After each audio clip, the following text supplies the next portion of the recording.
কলকাতার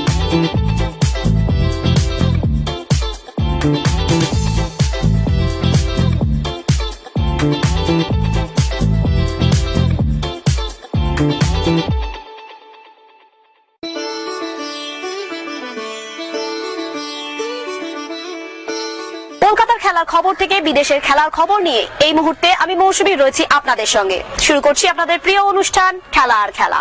ফুটবলের ডায়েরি নিবেদন করছে সংবাদ প্রতিদিন।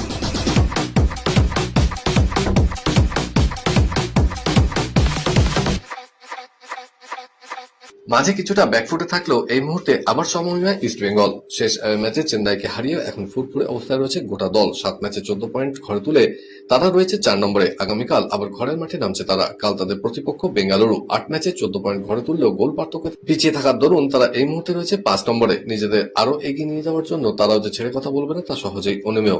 তবে এসব নিয়ে মাথা ঘামাতে নারাজ লাল হলুদ কোচ অস্কার। মহেশের জোর তাকে বেশি করে ভাবাচ্ছে, কারণ লিগ চ্যাম্পিয়নশিপে লড়াইয়ে টিকে থাকতে হলে আর কোনো পয়েন্ট নষ্ট করা যাবে না তা ভালোই জানেন অস্কার। তাই কিভাবে কালকের ম্যাচ থেকে পুরো পয়েন্ট ঘরে তোলা যায় সেই চিন্তায় বেশি মগ্ন তিনি। মাঠে ফেরার লড়াই চলছে আপুইয়ার। পাঞ্জাব এফসির বিরুদ্ধে ম্যাচের আগে অনুশীলনে ডান পায়ে হ্যামস্ট্রিং এ চোট পেয়েছিলেন বাগানের তারকা মিডিও। ম্যাচে তার অভাব স্পষ্ট। 19 এপ্রিলের প্রতিপক্ষ নর্থ ইস্ট ইউনাইটেড। গুয়াহাটিতে ম্যাচ, সেখানে দলের সঙ্গে যাতে তাকে নিয়ে যাওয়া যায় সেই চেষ্টাই চালাচ্ছে বাগানের মেডিকেল টিম। আপুইয়ার রিহ্যাব শুরু হয়ে গিয়েছে। এদিন অনুশীলন শেষে দলের চিকিৎসক, ফিজিও এবং আপুইয়ার সঙ্গে আলাদাভাবে কথা বলেন সার্জিও লোবেরো। যত দ্রুত সম্ভব ফিট আপুইয়াকে চাইছে মোহনবাগান। আজ অনুশীলন ছুটি দেওয়া হয়েছে। আগামীকাল রিহ্যাবের পর দুদিন যদি দলের সঙ্গে আপুইয়া অনুশীলন করতে পারেন তাহলে সফরকারী দলে তাকে রাখা হবে। নর্থ ইস্টের বিরুদ্ধে আপুইয়া খেলার ক্ষীণ সম্ভাবনা থাকলেও আলবার্তো রড্রিগেজের খেলার সম্ভাবনা নেই। গোড়ালিতে চোটের জায়গা স্ক্যান হয়েছে, যদিও এদিন বিকেল পর্যন্ত তার মেডিকেল রিপোর্ট আসেনি। ক্রিকেটের ডায়েরি।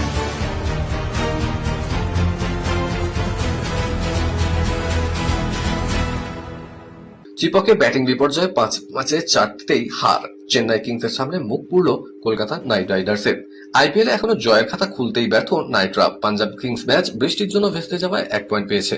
চলতি আইপিএলে একমাত্র দল হিসেবে জয় অধরা অজিঙ্ক রাহানেদের। টেবিলের তলানিতে শাহরুখ খানের ফ্র্যাঞ্চাইজি। নির্ধারিত ওভারের শেষে 7 উইকেট হারিয়ে 160 রানে থামে কেকেআর। 32 রানে হার। অন্যদিকে হারের হ্যাট্রিকের পর জোড়া জয় চেন্নাইয়ের। এই প্রথম মেগা নিলামে একাধিক তারকা বিদেশিকে নিয়েছিল কেকেআর। রয়েছেন 2 বিধ্বংসী ওপেনার ফিন অ্যালেন এবং টিম সেইফার্ড। রয়েছেন আরেক কিবি তারকা রচিন রবীন্দ্রা। এছাড়াও আছেন ক্যামেরন গ্রিন। আইপিএল এর ইতিহাসে সবচেয়ে দামি বিদেশি, কিন্তু নেটফল 0। তারকা খচিত ব্যাটিং লাইন আপ সত্ত্বেও হার সেই ব্যাটিং বিপর্যয়ে। 5 ম্যাচ হয়ে যাওয়া সত্ত্বেও সঠিক টিম কম্বিনেশন খুলতে ব্যর্থ নাইটদের টিম ম্যানেজমেন্ট। তারকা খচিত কোচিং স্টাফ রয়েছেন Shane Watson, Dwayne Bravo, Andre Russell, Tim Southee, head coach Abhishek Nayar. IPL এর প্রথম 2 সপ্তাহ কেটে গিয়েছে নির্বাচনের আবহে। মেগা টুর্নামেন্টের জনপ্রিয়তাও আকাশ ছোঁয়া। প্লে অফ নিশ্চিত করার লড়াই এখনো পর্যন্ত পুরোদমে রয়েছে 10 দলই। কিন্তু প্লে অফের মতো হাই ভোল্টেজ ম্যাচ হবে কোথায়? প্লে অফের 4টা ম্যাচ আয়োজনের জন্য আপাতত 2টো ভেন্যুর কথা ভাবছে বিসিসিআই। প্লে অফ আয়োজনের দৌড়ে এগিয়ে রয়েছে বেঙ্গালুরুর চিন্নাস্বামী স্টেডিয়াম এবং নিউ চণ্ডীগড় স্টেডিয়াম। প্রথা অনুযায়ী গত বছরের চ্যাম্পিয়ন এবং রানার্স আপে ঘরের মাঠে খেলা হয় প্লে অফের ম্যাচগুলো, কিন্তু গত বছর এই প্রথা আচমকাই বদলে ফেলা হয়েছিল। দীর্ঘদিন ধরে চলে আসা প্রথা অনুযায়ী গত বছরের প্লে অফ হওয়া উচিত ছিল কলকাতা এবং হায়দ্রাবাদে, কিন্তু গত বছর প্লে অফের ম্যাচ খেলা হয় নিউ চণ্ডীগড় এবং আহমেদাবাদে। তারপর থেকেই প্রশ্ন উঠেছিল ইডেন তথা কলকাতাকে কেন প্লে অফ থেকে বঞ্চিত করা হলো। আইসিসি বিচারে মার্চ মাসের সেরা ক্রিকেটার নির্বাচিত হলেন সঞ্জু স্যামসন। টি20 বিশ্বকাপে দুরন্ত পারফরমেন্সের পুরস্কার হিসেবে এই স্বীকৃতি পেলেন তিনি। টুর্নামেন্ট শুরুর দিকে দলের প্রথম একাদশে জায়গা না পেলেও পরবর্তীকালে ব্যাট হাতে দাপট দেখাতে থাকেন তিনি। ওয়েস্ট ইন্ডিজের বিপক্ষে ব্যাট হাতে 97 রান করেছিলেন। এরপর সেমিফাইনালে করেন 89 রান, ফাইনালও করেন 89 রান। টুর্নামেন্টে সব মিলিয়ে 275 রান করেন সঞ্জু। ব্যাট হাতে এই পারফরমেন্সের সুবাদে টুর্নামেন্টের সেরা ক্রিকেটারের পুরস্কার পেয়েছিলেন তিনি। আর এবার আইসিসি বিচারে মার্চ মাসে সেরা ক্রিকেটার নির্বাচিত হলেন সঞ্জু। বাধ্য হয়ে এর আগে 3বার বিদেশের মাটিতে আইপিএল এর আয়োজন করতে হয়েছিল। 2009 সালে লোকসভা নির্বাচনের কারণে পুরো মৌসুম হয়েছিল দক্ষিণ আফ্রিকায়।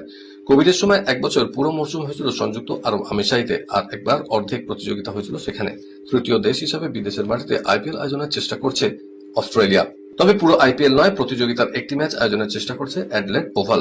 আগামী বছর মার্চ মাসে একটি ম্যাচ ওভালের মাঠে আয়োজনের পরিকল্পনা করা হয়েছে। এই পরিকল্পনার নেপথ্যে রয়েছে অ্যাডলেড ওভালের চেয়ারম্যান জেমি ব্রিক্স এবং দক্ষিণ অস্ট্রেলিয়া ক্রিকেট সংস্থার প্রধান উইল রেনার। আপাতত সম্প্রচারকারী ও বিনিয়োগকারীর সঙ্গে আলোচনা করছে তারা, তবে এখনো পর্যন্ত ভারতীয় ক্রিকেট বোর্ডের কাছে আবেদন করেনি। জানা যাচ্ছে একটি আইপিএল ম্যাচের পরিবর্তে চেন্নাইয়ের বিগ বেসে একটি ম্যাচের আয়োজন করার প্রস্তাব দিতে পারে তারা। কয়েক মাস আগেই একদিনের বিশ্বকাপে চ্যাম্পিয়ন হয়েছে ভারতের মেয়েরা। 12 জুন থেকে শুরু হচ্ছে মেয়েদের টি-20 বিশ্বকাপ। এবারে আয়োজক ইংল্যান্ড ও ওয়েলস। 2 বছর আগে মার্কিন মুলুকে যে বিশ্বকাপ হয়েছিল তার তুলনায় পুরস্কার মূল্য অনেকটাই বাড়ছে এবছর। সব মিলিয়ে পুরস্কার মূল্য ধরা হয়েছে 82 কোটি টাকা। আগেরবার এই অঙ্কটা ছিল 72 কোটি টাকা। চ্যাম্পিয়ন দল পাবে ভারতীয় মুদ্রায় প্রায় 22 কোটি টাকা, রানার্স দল পাবে 10 কোটি টাকা। বাকি দুই সেমিফাইনালে ওঠা দল পাবে প্রায় 6 কোটি 30 লক্ষ টাকা করে। 2024 সালে অংশ নিয়েছিল 10টা দল, এবারে দলের সংখ্যা বেড়ে হয়েছে 12। খেলা হবে 7টা কেন্দ্রে। 24 দিনে হবে মোট 33টি ম্যাচ। 5 জুলাই ফাইনাল হবে লর্ডসে। এখনো পর্যন্ত 9বার এই বিশ্বকাপ হয়েছে। অস্ট্রেলিয়া 6 বারের চ্যাম্পিয়ন। গতবার চ্যাম্পিয়ন হয়েছিল নিউজিল্যান্ড। ভারত কোনোবারই এই ট্রফি পায়নি। একবারই রানার্স হয়েছিল 2020 সালে। খেলার আরো খবর রয়েছে, কিন্তু এখন সময় একটা ছোট্ট ব্রেকের। ফিরছি ব্রেকের পর, সঙ্গে থাকুন।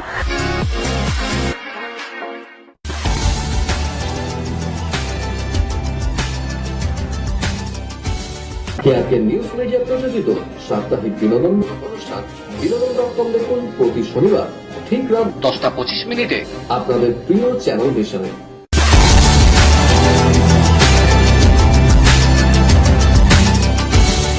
ব্রেকের পর আমি আবার হাজির খেলা আর খেলাতে। বিদেশের ডায়েরি।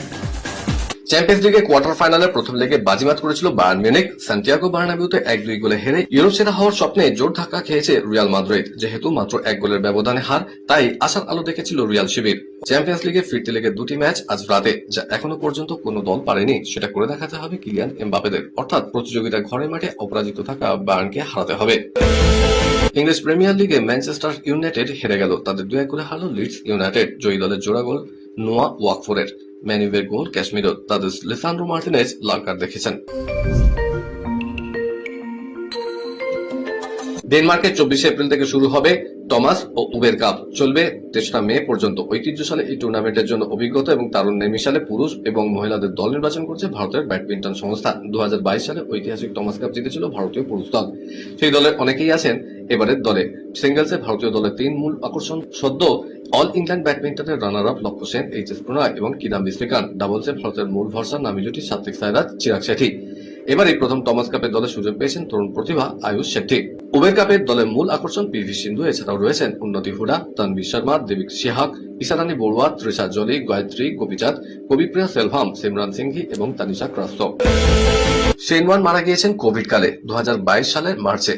থাইল্যান্ডে ছুটি কাটানোর সময় হৃদরোগে আক্রান্ত হয়ে মারা যান তিনি। তার ডেথ সার্টিফিকেটে মৃত্যুর কারণ লেখা হয়েছে বুকে সংক্রমণ। কিন্তু 4 বছর পর এরিন ওয়ার্নের ছেলে জ্যাকসন এক পডকাস্টে চাঞ্চল্যকর অভিযোগ তুলেছেন। বলেছেন, আমার বাবা বুকে সংক্রমণজনিত কারণে হৃদরোগে আক্রান্ত হয়ে প্রয়াত হলেও এর পেছনে অন্য কারণ আছে। আমার মতে কোভিড ভ্যাকসিনই এর কারণ। তখন সবাইকে কোভিড ভ্যাকসিন নিতে হয়েছিল, কিন্তু আমার বাবাকে 3-4টে কোভিড ভ্যাকসিন নিতে বাধ্য করা হয়েছিল, যা তিনি নিতে চাননি। বিশ্বকাপ শুরুর মাস দুয়েক আগে চোট চিন্তা আর্জেন্টিনার শিবিরে। ক্লাবের হয়ে খেলতে গিয়ে গুরুতর আঘাত পেয়েছেন আর্জেন্টিনার ডিফেন্ডার ক্রিশ্চিয়ান রোমেরো। গোলরক্ষক আন্তোনিও কিনস্কের সঙ্গে সংঘর্ষে চোট পান। সেই অবস্থায় কিছুক্ষণ খেলা চালিয়ে যাওয়ার চেষ্টা করলেও শেষ পর্যন্ত ডান হাঁটুর সমস্যার কারণে মাঠ ছাড়তে বাধ্য হন তিনি। প্রাথমিকভাবে তার লিগামেন্টে চোটের আশঙ্কা করা হচ্ছে। যদি তা সত্যি হয় তাহলে বিশ্বকাপে তার অংশগ্রহণ করা অনিশ্চিত হয়ে পড়বে। ডিফেন্ডার রোমেরোর পাশাপাশি দুশ্চিন্তা বাড়িয়েছে স্ট্রাইকার লাউতারো মার্টিনেজের চোটও। জানা যাচ্ছে সম্প্রতি পেশির চোট থেকে সেরে উঠলেও পুরনো সমস্যা আবার দেখা দিয়েছে। মন্টেকার্লো মাস্টার্সে মাতেও বেরোতিনির কাছে 0-6 ফলে হেরেছিলেন ড্যানিয়েল মেদভেদেভ। চূড়ান্ত হতাশায় 1বার নয় 7বার র্যাকেট আছড়ে মেরেছিলেন তিনি। ভারতীয় মুদ্রায় প্রায় 6.5 লক্ষ টাকা জরিমানা হল মেদভেদেবের। বর্ণবিদ্বেষী মন্তব্যের অভিযোগে তীব্র বিতর্ক আইএসএলে। কান্তিরাবা স্টেডিয়ামে বেঙ্গালুরু এফসির মুখোমুখি হয়েছিল কেরল ব্লাস্টার্স। অভিযোগ, সেনেগালের ডিফেন্ডার ফালাউ দিয়ারের উদ্দেশ্যে গ্যালারি থেকে বর্ণবিদ্বেষী মন্তব্য উড়ে আসে। ক্ষুব্ধ কেরল ব্লাস্টার্স ম্যানেজমেন্ট অভিযোগ জানায় ফেডারেশনে। এরপরেই নড়েচড়ে বসে এআইএফএফ। কলকাতার ডায়েরি। আমাদের সূর্য নারীর চোখ সবুজ ঘাসে, আমাদের খুঁজলে ভাবে সোনায় লেখা ইতিহাসে। পয়লা বৈশাখ, নতুন আশা ও প্রত্যয়ের ডাক। ভোরের আলো ফুটতেই সমর্থকদের আনাগোনা, বার পুজোয় নিজেকে সামিল করা। ক্লাব কর্মকর্তারা বাঙালিয়ানায় হাজির হয়ে যান সকাল সকাল। সবার মুখে হাসির ছোঁয়া না থাকলেও বার পুজোকে কেন্দ্র করে ক্লাব চত্বরে অনেকের আনাগোনা দেখতে পাওয়া যায়। আধুনিকতার প্রলেপে তার দৃষ্টিভঙ্গি বদলে গেছে। খেলোয়াড়দের হাজিরা বলতে যা বোঝায় তা দেখতে পাওয়া যায় না। অধিনায়কের নাম আগেই ঘোষণা হয়ে যায়। কৃত্রিমতায় আন্তরিকতা কথাও বলে না। তবুও বার পুজোর ঐতিহ্যকে ধরে রাখা হয়েছে। 2 প্রধানের পাশে Aryan, Howrah Union, United Sports Club, Wari, Sreebhumi Sporting Club, Khidirpur ক্লাবের আপ্যায়নে পয়লা বৈশাখ মনে করিয়ে দেয় ময়দানের এই পার্বণকে। প্রথাগত নিয়ম মেনে আজ পয়লা বৈশাখ 1433, ইংরাজির 15 এপ্রিল 2026 শতাব্দী প্রাচীন ইস্ট বেঙ্গল ক্লাবের ঐতিহ্যবাহী শুভ বার পুজো ক্লাব প্রাঙ্গণে অনুষ্ঠিত হলো। এই পবিত্র ও শুভ অনুষ্ঠানে উপস্থিত ছিলেন ক্লাবের সম্মানিত সদস্যবৃন্দ, প্রিয় সমর্থকবৃন্দ এবং ক্লাবের সকল ক্রীড়া বিভাগের প্রাক্তন ও বর্তমান খেলোয়াড়রা এবং প্রশিক্ষকগণ, সমাজের বিশিষ্ট গুণীজন এবং শুভানুদ্দয়ীগণও উপস্থিত ছিলেন আজকের এই বার পুজোর অনুষ্ঠানে। পরে ইস্ট বেঙ্গল ক্লাব কর্তা নিতু সরকার ক্লাবের অধিনায়ক এবং সহ অধিনায়কের নাম ঘোষণা করেন। আমরা প্রত্যেকবারই ক্লাবের এই পয়লা বৈশাখের এই বার পুজোর দিন আনুষ্ঠানিকভাবে ক্যাপ্টেনের নাম ডিক্লেয়ার করি। মোহাম্মদ রাকিব আর ভাইস ক্যাপ্টেন হচ্ছে আমাদের মোহাম্মদ চুমু। আজকের মতো এই পর্যন্তই। আগামীকাল আপনাদের সঙ্গে আবার দেখা হবে ঠিক এই সময় এই চ্যানেলে। বাই।